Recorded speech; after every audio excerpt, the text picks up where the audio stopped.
Welcome to another edition of What Barrie's Talking About from Barrie 360. I'm Dan Blakeley. On this week's program, we meet the new head coach of the Barrie Colts, who is no stranger to the team. Living Green Barrie is hosting a bicycle poker run this weekend to support its initiatives and those of Firebird Community Cycle. We'll get you connected. And how about this guy, Avery Irvine of Angus, who has made a name for himself in the world of gaming and streaming. We'll share his story and the others after this.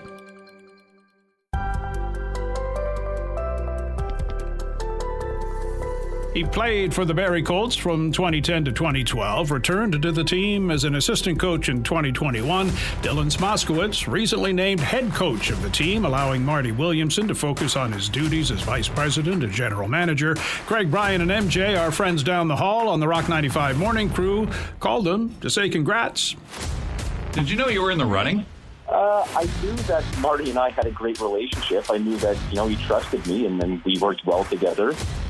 Again, it's not something that there's a lot of conversation about, more of just a feeling, but I always had a very comfortable feeling with Marty, with the whole organization, with Howie Campbell, our owner.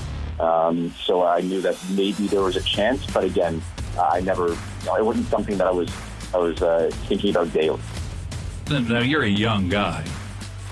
Everybody's probably telling you that too, aren't they? He's the youngest coach in the OHL. Whippersnapper. It probably gets old. Yeah, I would imagine it would. But that's got to weigh in your mind when you're thinking about the gig and thinking, well, maybe I am a little too young for this. I don't think you are necessarily, but that might be in your conscience. Yeah, but again, what constitutes as young, right? Right.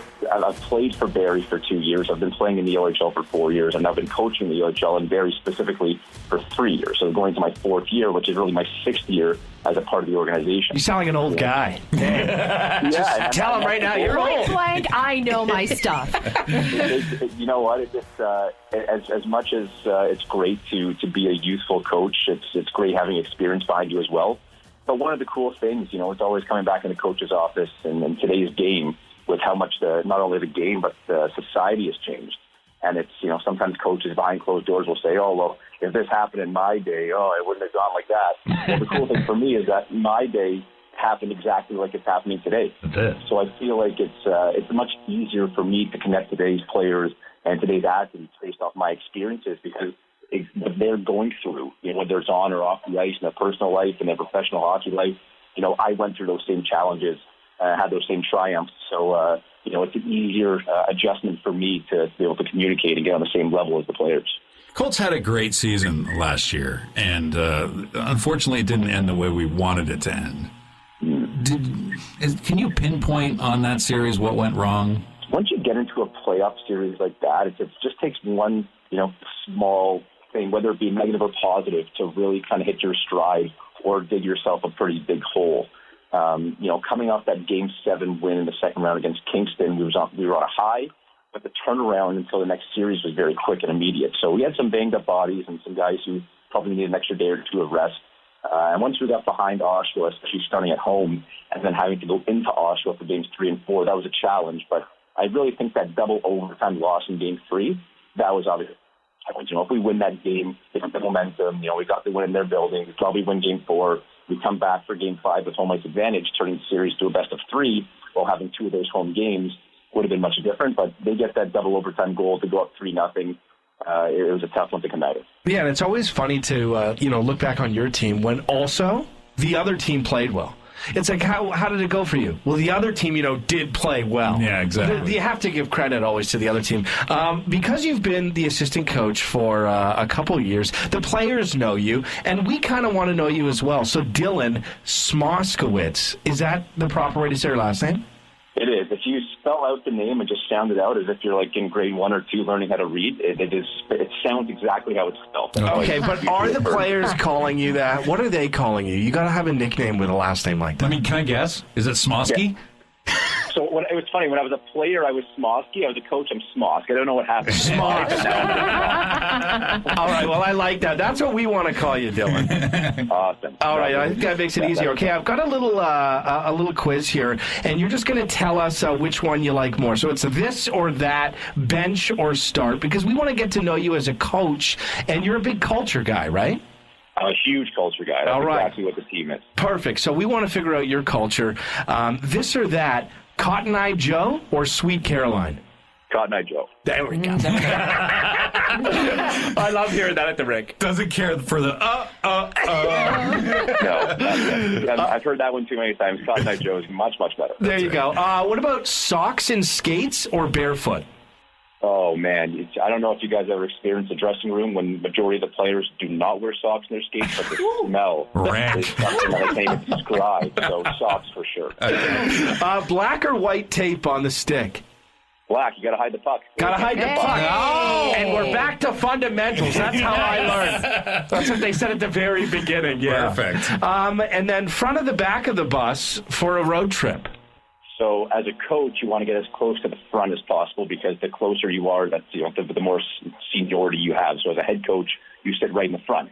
As a player, it's the exact opposite. The older players, the captains of the team, sit at the back of the bus. So as I've transitioned from playing days to coaching days, you want to be as close to the front, so I'll say front. There you go. You sat all over the bus, and it's probably a good idea to be as far away from the bathroom as possible. Yeah. Oh, my God. You can't get further. Hey, let me ask you a question. Do you give pep talks on the bus, or is that just in the movies? That's just the movies. Okay. The buses, they're having a good time after a win, so the guys are kind of hanging out, doing their thing in the back, or everyone's upset after a loss, and no one's saying a word, so there's no time for pep talk. All right, and we've got the head coach for the Barrie Colts, Dylan Smoskowitz. Coach Smosk, last one, this or that, slap shot or goon? Goon, for sure. Oh. Good answer. And do you have? And why do you say goon over slap shot? Only because when the star of Goon was in town, because it was filmed at Sadlon. That's right. We were actually workout buddies at the LA Fitness there for a couple of weeks as he was filming. So we became pretty good buddies. He's a super nice guy. He's very, very strong. He's great in the gym.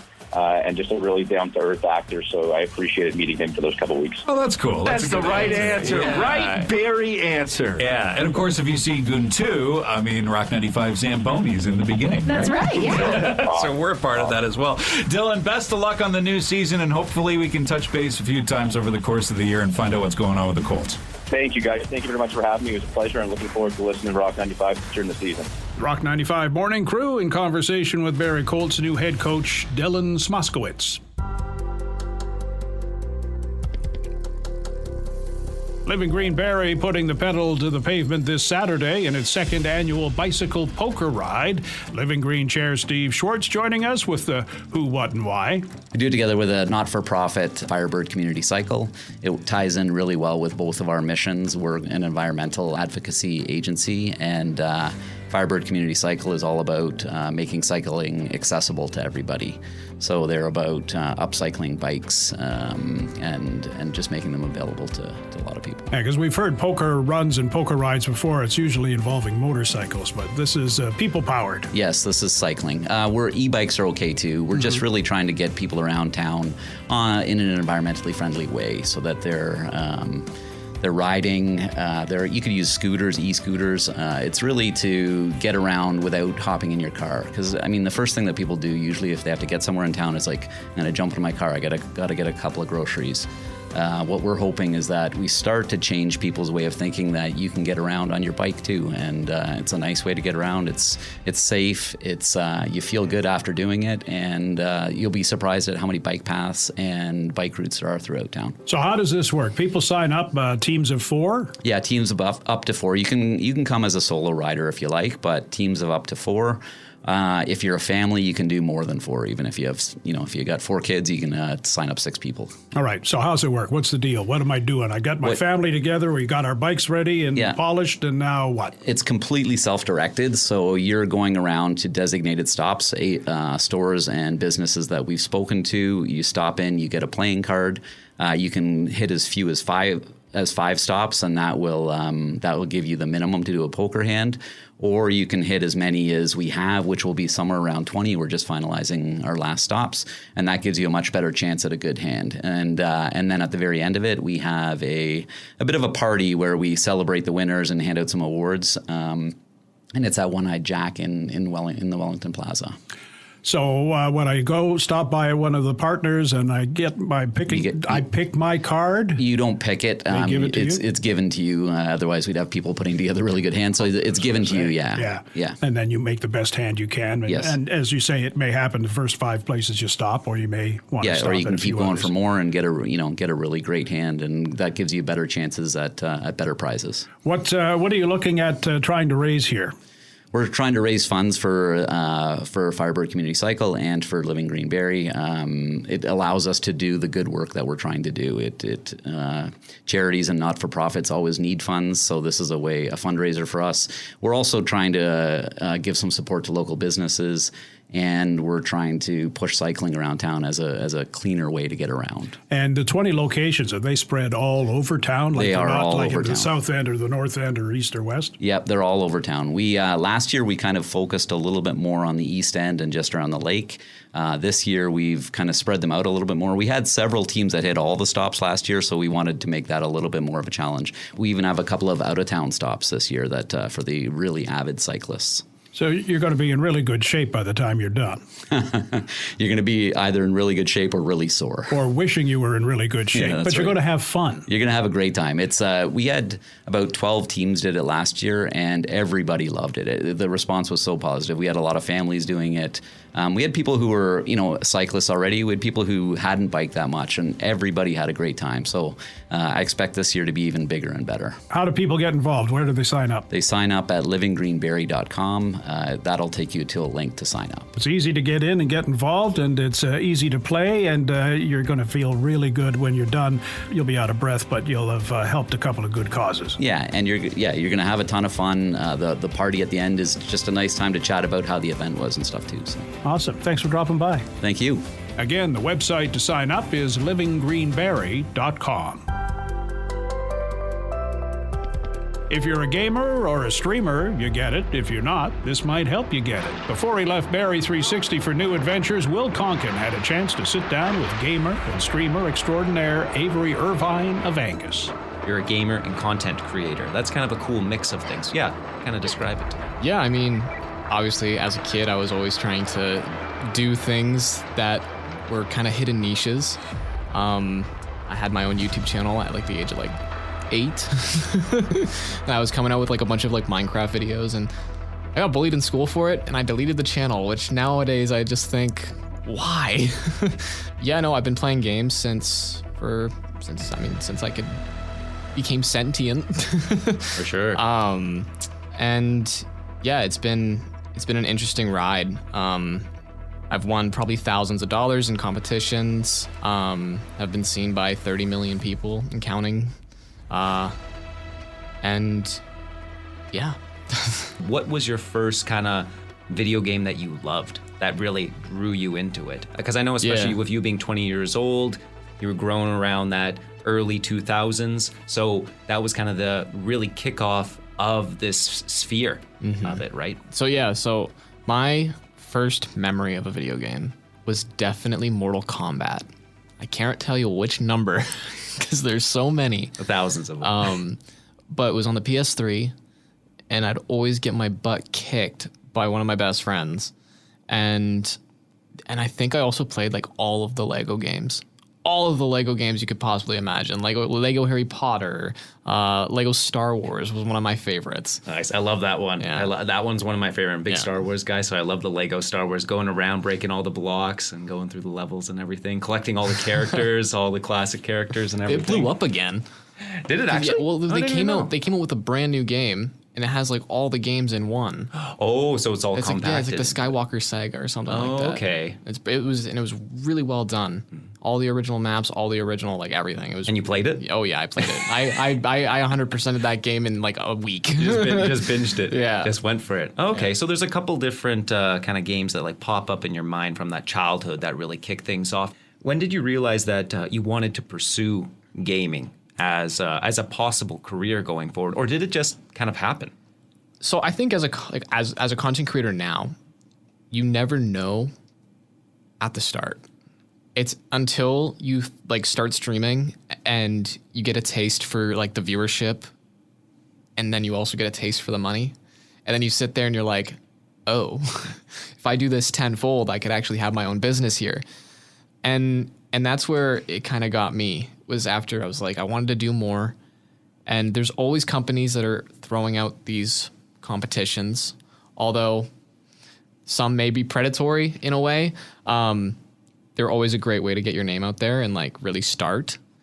That was my first like spot though, was with the top 5 and like realizing it was like, there's some serious money to be made here.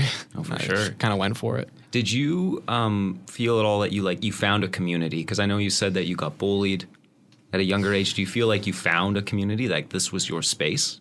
Yeah. Obviously, the friends I made like along the way, better than any IRL friend I've ever had in my life. You know, they tell me how it is. They tell me like if I'm wrong, they're humble, and they keep it real with you. They keep it real with me, and that's super important in this industry.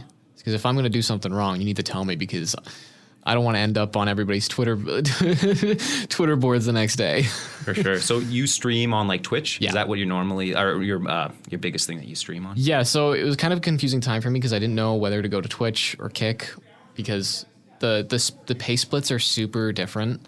It's a 70-30 for Twitch, and I think it's oh man, I know it's like you get like 90% of your income back on Kick. Oh wow! So it's a really, and there's like more ways to make money on Kick with like streaming. You get like paid hourly from Kick to stream on their platform. As opposed to like how many people are like how many views? Yeah. As opposed. Oh, okay. My biggest issue with it was Kick is a very unmoderated platform. There's a lot of people on there that probably shouldn't even have access to the internet. So I was just like, Twitch is safe. Why wouldn't I just go to Twitch? Oh, for sure, right? Exactly. Yeah. Have your from your parents' perspective, I know maybe an older generation kind of thought is, oh, why are you playing video games all day? This isn't a career. Were your parents supportive like through it all? I think they at first they kind of didn't see it and they didn't realize, but I think it was like gaming was the only thing that would put a smile on my face, right? And I think when they saw that, they wanted me to find ways to make money through that path, because they saw it. They knew it was possible with other creators, right? And then I was like, okay, kind of got the green light and just went for it. And that was 6 years ago. Wow, what a whirlwind. And then maybe touch on your journey with Luminosity as well. What's that all about? Yeah, so Luminosity and I go back. We met playing on Twitter at first. Okay, that's how it all starts. They came out with a ad. It was from XQC, who was on Luminosity at the time, and they were looking for 30 kids across North America. So I signed up. I was in a Dairy Queen, and I got an email saying that I got accepted into the top 30. I competed through all of it. It's a 5-episode series on Luminosity's YouTube channel. It's called the Lego Technic Luminosity Academy. And yeah, so after I won, I was signed to Luminosity for a year. And it was like an internship, like a mentorship project, right? So I got to learn from like pretty much the top creators in the food chain, how to grow and how to become something more. So I did that. I was like seeing amazing success on YouTube. I was getting like maybe like 10,000 views on a video, and I was posting every day. And then kind of hit my plateau because the game I was playing died out. And then went back to streaming, got signed on to LG the next year for a 13-month contract. And that was a monthly salary. So then I was, it was, I can't get into specifics. Now looking back, I probably would have taken a better deal, but the friends and connections that I made along the way certainly matter more than the money. Did you feel like once you connected with Luminosity, things changed, like how it was the mentorship, like just having these other voices and these people in the industry helping you along the way? Did you feel like it took off from there? Maybe. I think after, like, when I came back for the year, I think I felt more lonely. Oh, interesting. Yeah, why? I think it was just the fact that I was all alone now, right? It's like you're sending your kid to college. I didn't have teachers anymore. I didn't have people I could reach out to like those mentors, right? So it was like a little bit tough. Yeah, doing for it sure. alone. Like every decision you make it's on you now. No one is really guiding you anymore. They gave you that prior guidance, but now it's all on you to kind of like take the reins of it, right? Yeah. No, for sure. And then you've traveled around North America, jumping into different spots. Talk about that too. What has that been like? I mean, yeah, I did Los Angeles. That was pretty cool. We stayed in the heart of Marina Del Rey, and I sort of got half the time we were there, we were just sightseeing. I was there on behalf of the NFL. It was called NFL Tuesday Night Gaming. It's actually hosted by the same guy who made Luminosity Academy. So he was an intern. He started this thing. It was awesome. But yeah, so he actually, they got me out there. Was him and my friend Shannon, who used to be pretty much my agent. They got me out there, and it was sick, man. I went to the studio. It was called the We Play Studio Arena, and I think it's just right by Irvine. And you walk in, and it's like, this room's got to be like $10 million. There's a stage. The stage is a TV screen. And you have all like the studio lights and stuff like that. I get out of the car door, and immediately cameras. There's two guys that obviously work there. The entire time I was there, they'd follow me around with cameras. This is the real deal. Yeah. And I ended up playing Apex Legends with Delaney Walker and Marcus Walker. I ended up winning against Cidion. I think we pretty much won the whole. It was a flawless victory. It was really hard to carry two NFL players, though. It was really hard. Those guys might need to stay on the field. Not pulling their weight. No, Delaney was great. So it was actually only me and Delaney in studio for that shoot. But yeah, no, I ended up winning Player of the Week as well as like the competition. I got to sport a $25,000 chain. I was like, oh, it was beautiful, man. It had NFL TNG on it, and it was amazing, man. I think the YouTube video is still on their channel. Did you feel like you belonged Yeah. there, or did you feel intimidated at all, or was it a mix of that? What were the feelings? The way I always say it was, I don't know if are you familiar with Rocket Jump, like VGHS? No, I don't think so. Am I? Video Game High School. It was like a little like TV show that came out on YouTube back in the day. This sounds familiar. I think I'm pretty sure. Yeah. It was basically the story of VGHS was the kid Brian D was like at home, just your regular like loser gamer. He killed like the most popular player in the world in a video game, right? And he got accepted into like the Video Game High School, and it was like the most talked about thing. And then he like went to LAN and won the championship, right? It was so weird because that's all I thought about how LAN gaming was, because I've never like played games with people that were right beside me. It just felt insane because it was like you're not even just focusing on the game anymore. You're focusing on your like personality and what's around you and the loud noises and the announcers over the mic that you can hear through your supposedly noise canceling headphones. And that's how loud it got in there. Did you like that atmosphere? Yeah. Because did you play like competitive sports? Obviously, you were competing in gaming, but then kind of like in an arena, actually. Like yeah, that. it was. I actually think that's a great way to say it. It's like going to a Blue Jays game.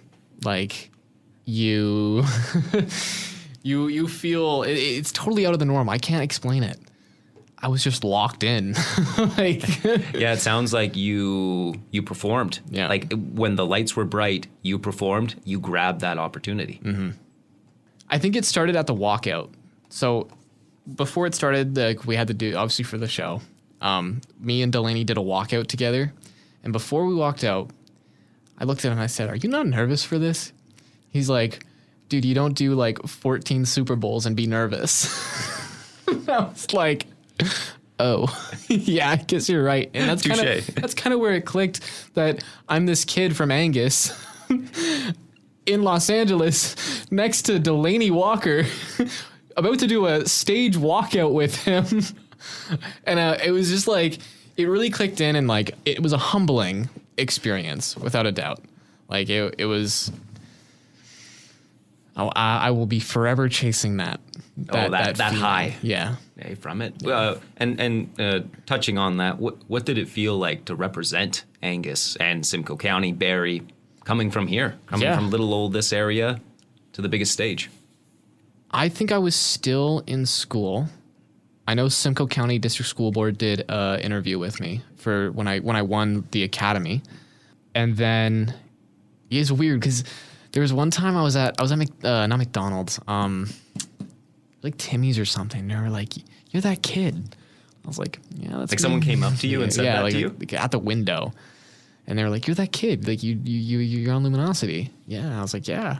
And then there was at the mall. I ran into a worker twice, and they were like, they saw the jacket I was wearing, and I was wearing my like Luminosity jacket, and they were like, "No way." You live here? And I was like, what is going on? Because it's like, you just don't expect that. Because primarily is like the online scene, I try to be very secretive of like where I'm at. I used to be not, and then I almost got swatted. Oh, really? Yeah. My phone number got leaked in my chat, and it was a whole situation. Oh, jeez. Yeah. That's crazy, especially because like just recently, what happened? Because you recorded here with some people. Yeah, and then Maria, which is Chica online. Right. Yeah, maybe. Do you mind talking about like that situation? I wasn't there the night of. I was playing games with her online. Basically, all I know is what I heard. And that was, obviously, we were playing a horror game. It was called Repo. It's a brand new game right now. And it has proximity chat. And proximity chat, for you guys that don't know, is in the game, you can hear everything. Like, you can hear your friends. You can hear them talk. There's no push to talk, nothing like that. So we're playing. We just started the game, and all you hear is smash. At first, I thought maybe Pursuit, which is her wife, dropped a bowl. Then I heard footsteps walking on that glass. And that's where it kind of like really clicked in. I was like, no one's walking on glass. So of course, I walked out. Or sorry, I like kind of like alt tabbed out of my game to like listen in. You heard Pursuit say call 911. It was me, her, Chica, and the video editor. I looked at the video editor and called, and I said, I need the address, because her video editor's in the States. I called 911, basically just said what was going on. Because it was some burglars that came in. Some people came in and busted down. So it was a full scale home invasion. Yeah, home invasion. They had no other plans. Didn't look like they wanted to take anything. They just wanted the cars. But I mean, like, other than that, that's pretty much all I'll say on it, just out of respect for the situation and like for privacy wise. No, absolutely. And that's another thing is like, I see it on a daily basis of what Chica and Pursuit go through, and that's like people showing up to their house, like knocking on their door, just to meet her. We were on a call just as they were getting into the gym. Hey, are you Chica? No way, that's so cool. Like, it's just like, with this industry, you have no privacy. And it can take really dark like turns really fast, especially with like swatting and you know, home invasions and stuff like that. Because this isn't the first home invasion to happen, like in the last 2 months. Wow. Like, it's been like 2 or 3 female content creators now that have gotten like home invaded. Was this on your radar, kind of getting into the industry? Yeah. You obviously always heard about it. You'd always see clips of it. Just police. It used to be a huge online prank, was calling in a fake call to 911 and getting your streamer swatted because it was live. You'd see the police walk in through the face cam, right? So, yeah, it's always been on my mind. I didn't think it ever happened to me. Thankfully, it was stopped before it did. And just got to really take care of like your privacy online. No, for sure. Like right. I have a new phone number now and things like that. Like I've taken my precautions. Changing gears, what is your kind of daily schedule as a gamer? What does it kind of look like mostly? What does a week in your life look like? A week of my life. I wake up. I do pretty much all of my like what I need to do as soon as I wake up. But by the time I'll like hang out with the girlfriend and you know, and things like that. Just like important IRL side of things. And then that's when the work starts, is like right between like 10 o'clock till all the way to like 4 or 5 a.m. is like I will just be streaming that whole time. And like sometimes it's weird because it just feels like I'll look at my like OBS, which is how you stream, and it will say 1 hour. I'm like, okay, that's cool. I'll look again and it's 6 now all of a sudden. I'm like, how have I been live for 6 hours? And that's how quick it moves. I think that's with any job.